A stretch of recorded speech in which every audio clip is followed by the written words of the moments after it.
Okay, welcome everyone to part one of the video series. Hopefully you watched the introduction so you know what the premise of this is and what we're excited to share with you here. But we're just going to dive right in, right, Ryan? Yeah, man, we're ready to go. This webinar series, this four-part series, it's meant to change your fundamental thinking around wealth building altogether. And so we're gonna dive in, cover one core principle on every webinar, and really challenge the status quo. Yep, it really is the accumulation of our 10 years of us investing and creating our own version of financial independence, as well as what we've gleaned from the mentors we've been able to work with and those we've helped through the process. You got it. Okay, so who is this for? We just covered that. Yeah, well, honestly, I think this, let's take one stab at it really quick. This webinar is for anyone that wants something different from their financial plan, because most people out there, we can easily look on any news headline. I mean, you can do a Google search today and come up with all kinds of, financial information about what is working and what is not working. For most people, I think they approach their financial plan with a lot of anxiety, a lot of trepidation, right? And so this webinar is for anyone that wants something different, that wants more confidence, more peace of mind, and ultimately more consistent, better outcomes from their financial plan. Yeah, and even a little bit more to that, who is this webinar not for? Right? Yeah. This is not for somebody who's looking to get rich quick. This is not a tips and tricks and shortcuts type strategy. This is for somebody who's willing to relearn and then apply themselves toward achieving that end. Right? That sounds good to me. All right, so what are we going to cover? This is going to be the agenda for all four webinars, so you know what's going to be included and where we're at. So today we're going to cover a topic that we call savers or losers. After that, we're going to go through our definition of how to create wealth, which is focusing on cash flow versus net worth. Then we'll bring in two really powerful principles called the core four and the four pillars, and then we'll wrap everything up with our concept of what we call the wealth pyramid. Okay, so this video is going to be savers or losers. The next three topics are outlined there, and we'll cover them step by step. But to get started, Ryan, you got a little story for us. All right. Well, if any of you have ever watched the movie or read the book Alice in Wonderland, there's a really telling point within that story where Alice, she's wandering around this path and she's chasing that little rabbit. I can't remember what his name is, right? But she runs into this Cheshire cat. And she asked the Cheshire cat, the path forks, and there's two different divergent paths that she can take. And she asked the cat which of the two paths ought she take. And the cat responds back really simplistically saying, it depends on where you want to go, right? And Alice, having not thought about that end objective, doesn't really have a good answer and says it doesn't really matter. And the cat says, well, if you don't know where you're going and it doesn't matter where you're going, any path will do. And I think this is so relevant. I know I've felt this way in my financial plan. As I got out of college and I got going, I didn't know what ultimately I was trying to accomplish. There's this arbitrary, vague goal of retiring, but I don't think anyone really spends a whole lot of time defining what financial independence is for them and how to get there. And because of that, we can approach our financial path just like Alice did, where it doesn't really matter which path you take, right? If you don't know how to measure success and where you're going, it doesn't matter what you do. Any path will lead you to a vague, ambiguous end. And so our goal here is to start with the end in mind and then work backwards. Yeah, and we're going to ask this question to you right now and take a minute and ask and think to yourselves, why are you saving? Now, the more specific we want you to get has to do with, it's not about a dollar amount of money, okay? Or it's not about an age either. A lot of times when we bring this topic up with people, we say, what does retirement look like? And say, well, when I'm 65, this, that, and the other. And that, again, it's kind of like, I don't really care what they haven't really thought about what it is, or they say, I want $1 million, or they've got, or even if they know they need $100,000 of income, rarely does somebody go to the next level of thinking and say, why do we want those things? What is that going to allow us to accomplish? Because I know it sounds cliche to say, but money can't buy us love, money can't buy us happiness, money can't buy those things. But so what we're looking for is, what does money allow you to do? If you had $1 million in the bank account, what would you do? If you had $100,000 coming in the bank every single year, what would that allow you to do? And we're talking about spending time with those that matter. We're talking about traveling. And even more than that, I think it's about finding what it is you're here to do. And for me personally, as I achieved financial independence, my why and my purpose became a lot clearer. I still work and I still earn money and I still am driving toward goals. I'm not like sitting on a beach every day. But I was able to pursue and follow those things that drove me and brought passion into my life, which is why I'm actually sitting right here recording this video. If I wasn't financially independent, I don't think I could have ever made the decision to be here doing this, because I would have still been making decisions based on I need a paycheck, right? You got it. You got it. So spend some time. If you haven't had this conversation with yourself or with a loved one, do that. And even pause the video and do that and get clear on why you want a different financial outcome than you've had to this point. Okay? So assuming you've done that, I want to share a quick story for me, which was one of my aha moments around as my shift or my epiphany around why everything else that had been taught was just never seemed right. So I think I was a sophomore in college at this point in time, and I declared my major as accounting, and I was in that course. But as part of the accounting program, I was given access to all of the MBA program courses as well. And I had a number of electives that I could take, and all the other accountants were taking further tax courses or more in-depth financial analysis. And I was taking all the MBA courses for all my electives.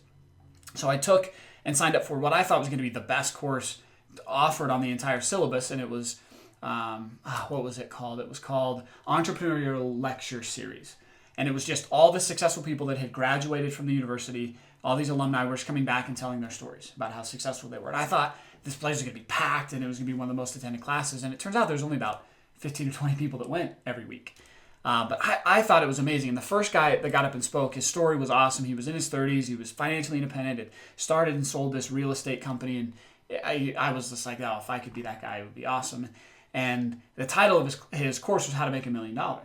So I was in. I was ready for it. And he started out his speech and he said, okay, so everybody who here wants to make $1 million? And of course, we all raised our hands. He said, okay, so the formula is really, really simple. He said, get a job making $50,000 a year and work for 20 years. Yeah, we all kind of thought like, wait a minute. It's like, yeah, that's $1 million, but that somehow that wasn't what we wanted. Or that wasn't what we came for. And he even laughed and said, okay, that's not why you were here. And he pointed out that the amount of money wasn't really the point of what we were seeking after. It was what it was going to allow us to do. We wanted to make $1 million now, or this year, or every year, or within 5 years, or whatever. We had a time frame attached, and we had, if we could do that, then we could do this other thing. It was a really kind of big aha to me. And I realized that the premise behind most financial planning is that it's all centers around, well, a really long time for us to achieve our goals. When anyone sits down in their first job and they're talking about retirement planning, it's what are we going to save for the next 30, 40, 50 years, right? Exactly. And I remember I felt the same way coming out of college. And that's how we're trained and taught. We graduate, we go to work, we get a job, and we grind it out for as long as it takes. Hopefully at the end of that yellow brick road, we've been able to accumulate and save enough money that you can retire and maybe enjoy a little bit more leisure time in your 60s or 70s. But that is truly the premise. In order to be financially independent and to be able to retire, you must put in a tremendous amount of time, effort, and energy. And I was reading an article, I don't know, maybe 6 months ago, and it said something crazy. About 90% of the people in the careers today strongly dislike the career that they're in. And they're trapped, right? I mean, they truly are trapped in what Robert Kiyosaki calls the rat race, because they have to have that paycheck. And because they're in this long-term time horizon, they have to do it over and over and over for 2 weeks of paid vacation a year and whatever they can scrimp along the way. Yep. So what we want to make clear here is to know why ours is different, it's good to get clear on what is first. Okay, so what we've been taught, the premise that virtually all financial advisors follow, anyone giving you financial advice, is this timeline that we have right here. If this is now, the premise that they're going to give all your financial advice based on is that from now, you're going to work a really long time, okay? And if you're just starting out, that's 40 years or more. So all the advice is going to be with the assumption that you're going to be working for the next 40 years.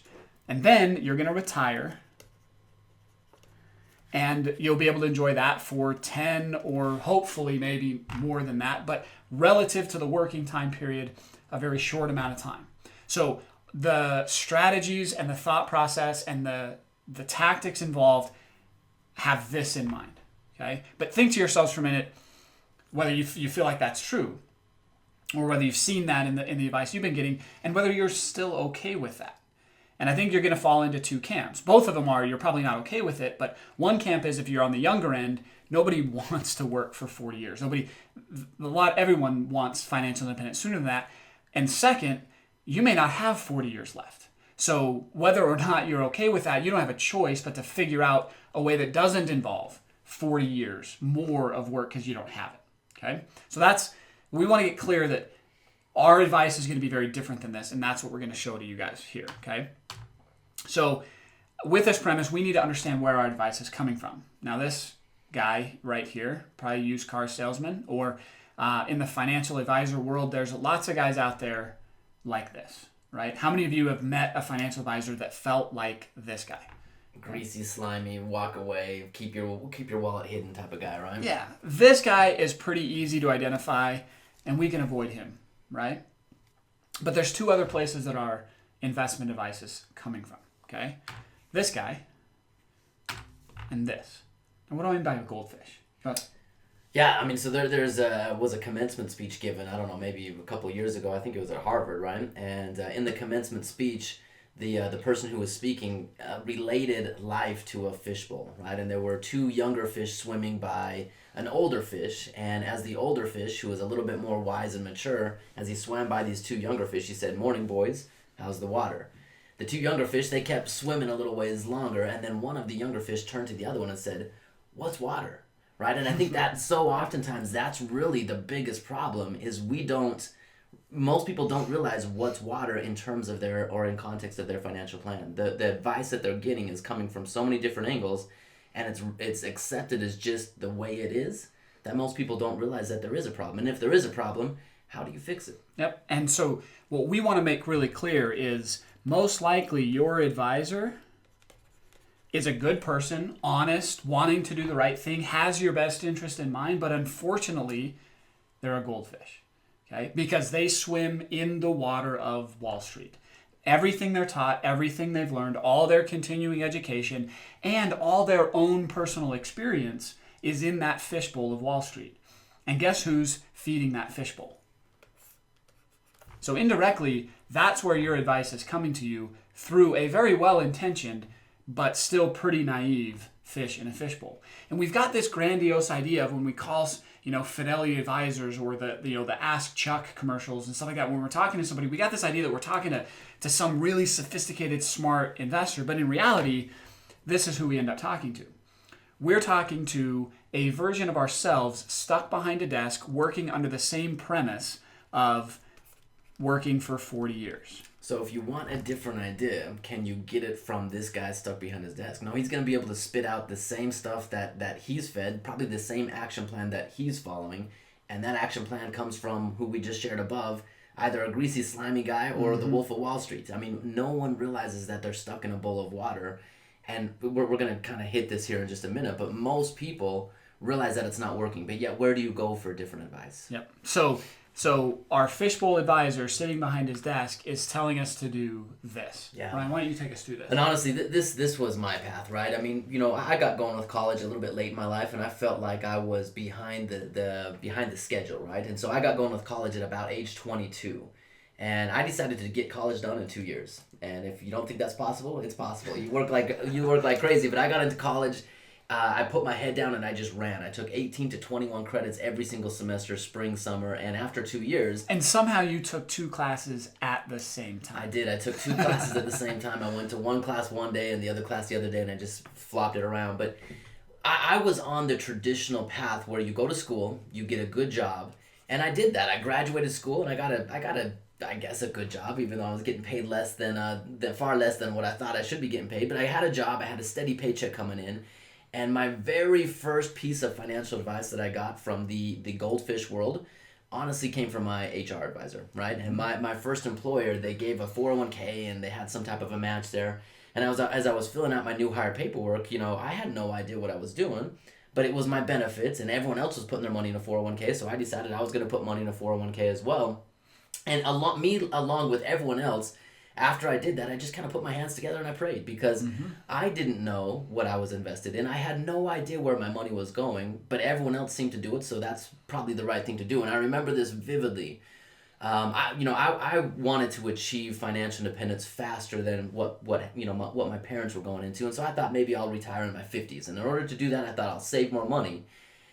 When 2008 happened, I lost 60% of what I had saved up to that point because I was invested in a lot of aggressive, high risk type of stocks. Because you had time to. I had time. You were young. You take the that was risk, my right? HR advisor saying, "Hey, you can lose money. There's time to make that up."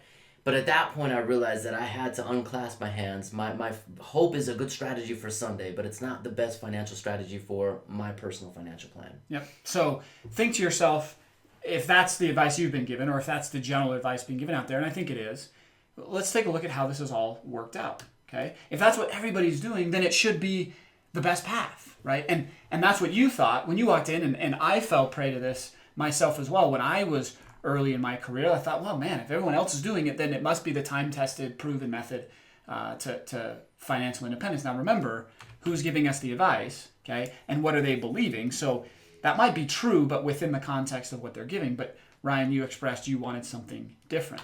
But let's look at how this has worked out. And here's the sobering truth about what we believe is the current personal financial crisis. Okay, here's some pretty sobering statistics at the very least, right? Yeah.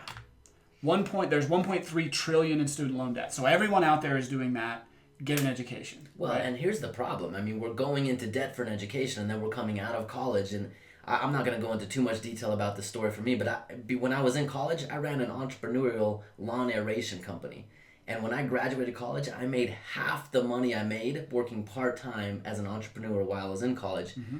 But I had to have a good steady paycheck, right? And so... Or that's what you were told. That's what you were told. And so many students, they go into college thinking that they're going to graduate making big buku bucks, and then they come out and they're working at, Starbucks. Yep. And they've gone into $40,000, $50,000, $60,000 debt to get that education. Yep. Or they're just going into basic entry-level jobs making $40,000 a year. Okay, so 1.3 trillion student debt. Yet, even though we're getting all this education, real wages have been declining since the 1970s. And we're going to talk more about what that truly means, but that's a sobering statistic. Yep. 85% of males and 66% of females work more than 40 hours a week. Okay, this was supposed to be something that made us more productive and made us more efficient, yet we're putting in more than 40 hours a week. In America, we work 137 more hours than the Japanese, and 260 more than the British, and 499 more than the French. Okay, we work more than any other country, any other developed country on the face of the planet. But yet, real wages have been going down since the 1970s. Yeah, We're getting paid less and less on an hourly basis. So it seems that idea of getting a job, getting a good education, and getting a job just really isn't working out. Okay, right? And what about our retirement accounts? Right, this supposed to, if we put our money in the 401k, everything's supposed to work out. But the average retirement account balance is only $91,800. Okay. And just to make sure you don't think that, all those people beginning out are skewing the statistics, for those that have been in from 10 years or more, the average is only $250,000. Okay? So it's not producing the results that we were kind of told. Okay? Nearly 50% of the middle class are going to retire at or near poverty. Okay? We've been told that the middle class is shrinking, right? But supposedly, getting a good education and getting a good job fixes that. Well, think about this. I mean, think about your brother or your parents or your best friend. If 50% of the people are going to retire at or near poverty, if it's not you, it's the person sitting next to you. Yeah, that's a good point. Okay? 92% of Americans believe that there's a financial crisis, so we're not alone in this. And I think you, as you go through the statistics, something came to your mind that you've read or thought about or experienced that's made that a reality, that's confirmed that there's something wrong. Else, you probably wouldn't be on the webinar, right? Okay? So why is this the case? Well, this is the big thing, and this is the premise of this webinar. So the reason that this is the case is there are things, the game of finances have changed, right? Is really what it comes down to. What worked in the past is not working today, and there's a few very specific reasons for that. So we call these the wealth destroyers. And there's really 3 of them. We're going to hit 2 of them in this webinar. The first wealth destroyer that we're going to touch on is the myth of the market, right? And this is such a pervasive myth out there. And this is why we get this advice from the goldfish or the dude sitting behind the computer We think that we put our money into the stock markets, and when we put our money into the stock market, on average, over a long period of time, it does 7, 8, 9, 10. I've heard Dave Ramsey say 12%. And so this is the problem. We graduate from college at age 25. Everyone else is putting their money in a 401k, which is tied to the market. And now we think our money's growing at some pretty decent rate of return. And if that truly were the case, then we're fine, right? Save your $10,000 a year, get your company match, and if your money's growing at 12% a year, when you do get ready to retire, 40 years later, you'll probably have enough to do it. So here's the myth. Is that really happening? So we're gonna bring up a little optical illusion here. We call this perception versus reality. And the interesting thing about perception versus reality is we can all believe that something is truly happening, when the exact opposite is really what is taking place. And this is really what's happening in the market. We think we're getting one thing, but the outcome that we're receiving is something completely different. So we're going to look at this optical illusion, and then we'll come back and explain it.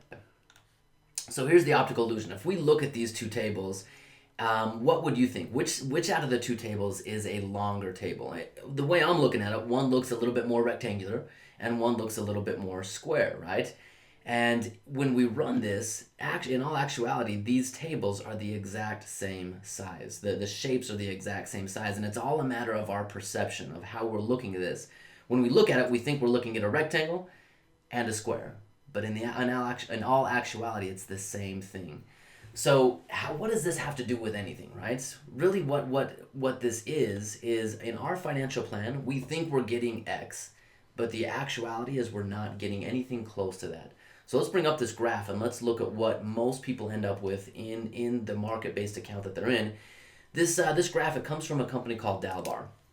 Dalbar specializes in providing data relative to what an index does, or what a market-based index does, versus what an investor does or receives. And this one, it was produced a couple years ago, but they look back over the last 20 years of market performance, ending at the end of 2013. And we can see from the green bars what the S&P 500 actually did over this 20-year period of time. And during this 20-year period of time, the S&P averaged 9.2%. So not too far off from that 12% perception that we thought we were getting. So if we just put our money into an account and we think we're getting 9.2% per year, if you're saving $10,000 a year for 40 years, that compounds over almost $3 million, right? We're good. Put your head down, forget about it, and just keep dumping your money into the system. But we can notice with every green bar, there's a red bar along with it. And the red bar is what the average investor received, right? The individual putting their money into the account. What they actually got. What they actually got. So the market's doing one thing, but the person putting the money into the account is getting something dramatically different. And this, you can see the difference in the bars, but what the difference was in percentages was the average investor received 2.3% on their investment. There's a lot of reasons for that. We're not going to cover all of them here today. But what would this equate to? If you were saving $10,000 a year and getting your company match, and you thought you were getting 9.2%, and you ended up only really getting 2.3%, then you are one of the statistics that we just shared. You have $250,000. You're underprepared for retirement.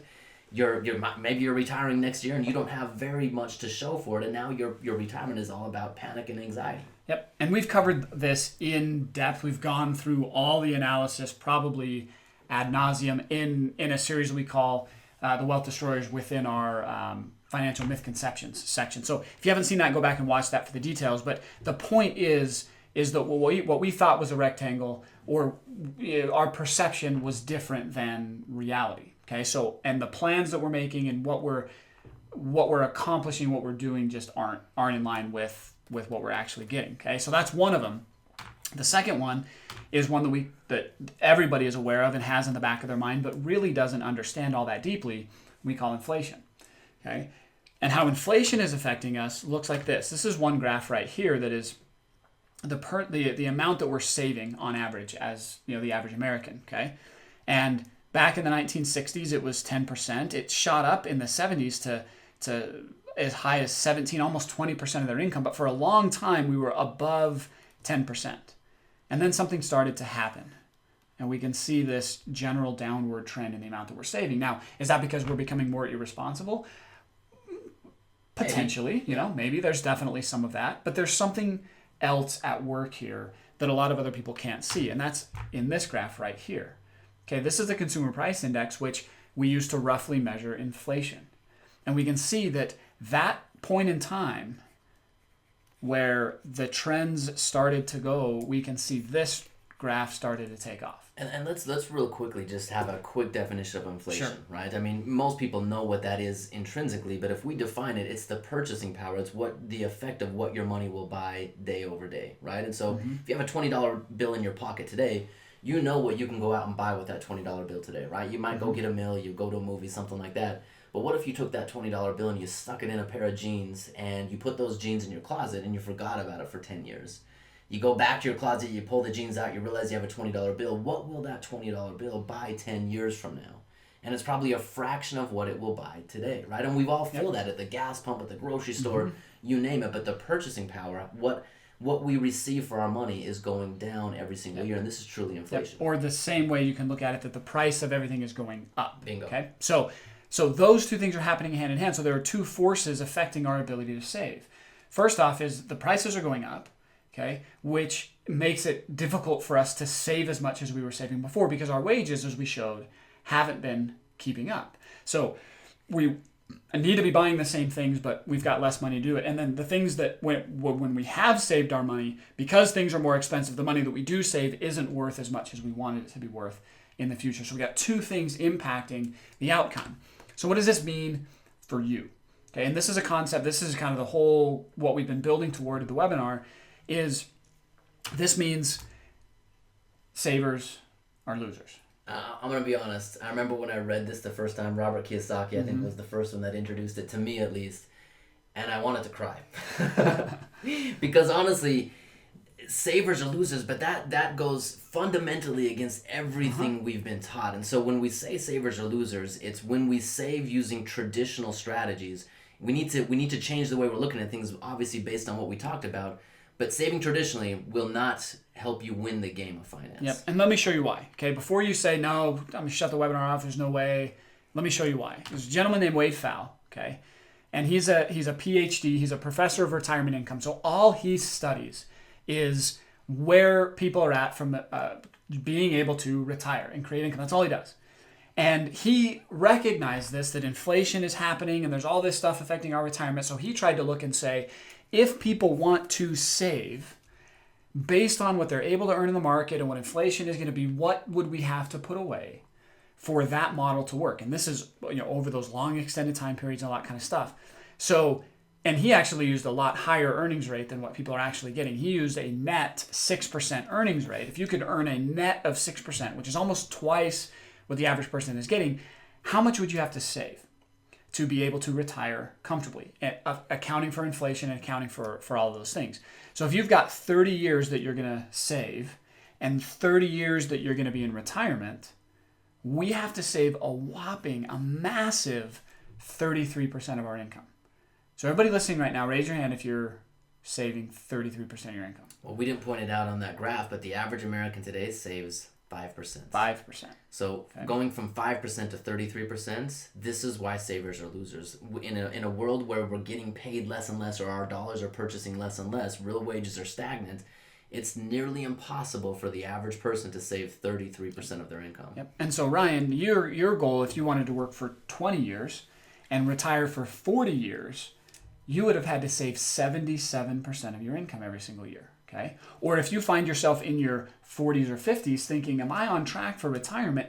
Ask yourself that if you're going to be 20 years, 30 years, or 40 years in retirement, but you only got 20 years to get there, have you been consistently saving more than 50% of your income? And I believe the answer is going to be no. If not, you're not on track based on these things. Even if you were really diligent and you were going to save for 40 years, you still got to save 3 times what the average person is saving. So this doesn't mean that we just shouldn't save, okay? Because we've got to have capital, we've got to make investments, but we've got to change our premise and we've got to change the approach, okay? So what can we do? If that's reality, that we're not earning as much, inflation is wearing things away, and there's no way that we can reasonably save our way out of it, what do we need to do? Well, I think this is the fundamental change that both you and I went through almost 10 years ago. We had to upgrade our thinking. If we were getting financial advice from this guy behind the computer, If we went back to him and said, hey, we don't feel like we're on track, what was the response we're going to get? Well, maybe you could invest in higher risk stocks, right? Take more risk to maybe get a higher rate of return to compensate for the fact that you're only earning 2.3% or Put whatever more you said in it to was. get more of a match, save a little bit more, whatever it is. Maybe we could go back to school and get an advanced degree, which I tried. I went back and got a master's degree, and only to realize that that is not working either. So what is it that we can do? It's not go to work. It's not get, put our money in a 401k. It's not get advice from a Goldfish or from the Wolf of Wall Street or anyone else out there. We have to do things completely opposite. We have to do things so fundamentally different from what we're taught to do that we get a different outcome. And this, this might sound risky, but we're going to go into this in the next webinar. If we look at people who are truly financially successful in life, independently wealthy, it's because they did things the exact opposite. They didn't just do it differently. They used an entirely different premise, an entirely different formula. And that's what we're going to get into in the next webinar is what does that formula look like? What fundamentals and what principles are they applying? Ryan, what did you and I apply? What do we help our clients apply to get a different result and be able to overcome that? Because it is possible, and it's actually a lot simpler and a lot less risky and less difficult than you might think. But it starts with changing the premise and upgrading our thinking. So that's what we're going to do in the next webinar. So join us there where we talk about cash flow versus net worth.